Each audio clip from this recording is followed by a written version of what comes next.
In case you missed it, brought to you by ICYMI Cinema, a look back at last night's game, the opener of this non-conference series between the Mavericks and New Hampshire.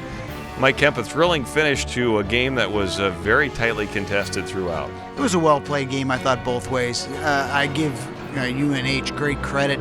Defensively, I thought they played exceptionally well. Again, their defense core as a group did a great job of keeping our shots to the perimeter. Goaltender Clark did a great job of covering up and not giving us a lot of second chances until the very end. Both teams were sort of in that position where they hadn't played for a while. In New Hampshire's case, a couple of weeks. For the Mavericks' case, about a little more than a week and a half.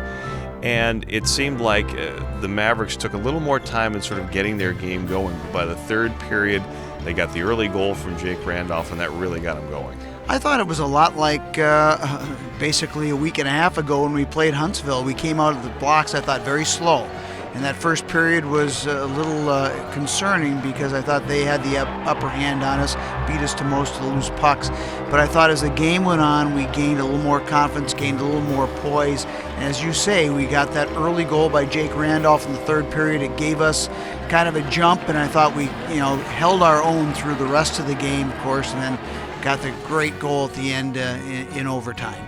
I'm sure he might want to have that first goal back, but after that, Kirk Thompson, I thought, got better as the game went along. And, geez, let's face it, in the third period when the game was still tied 1-1, he made a couple of 10-bell saves. I think he was the story of the game tonight, clearly.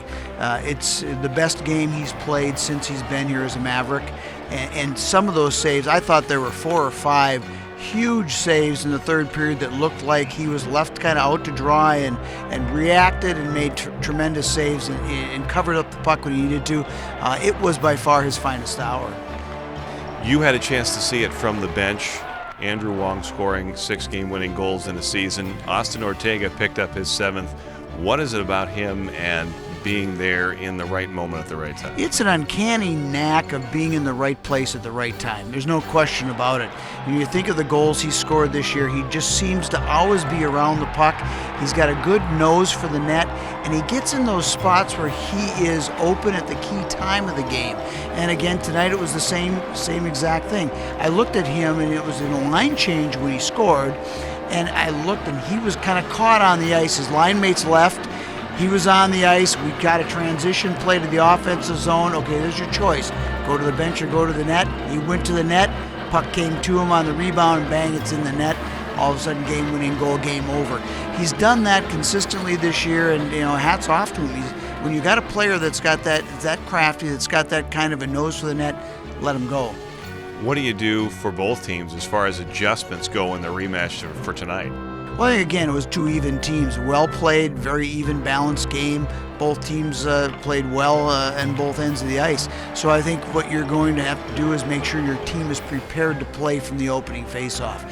It's very easy to come out in an afternoon game like we're going to have tonight and be relaxed, maybe not as prepared, but it's going to have to be a game between the ears tonight. You're going to have to come out and play with heart, play with poise, play to the finish.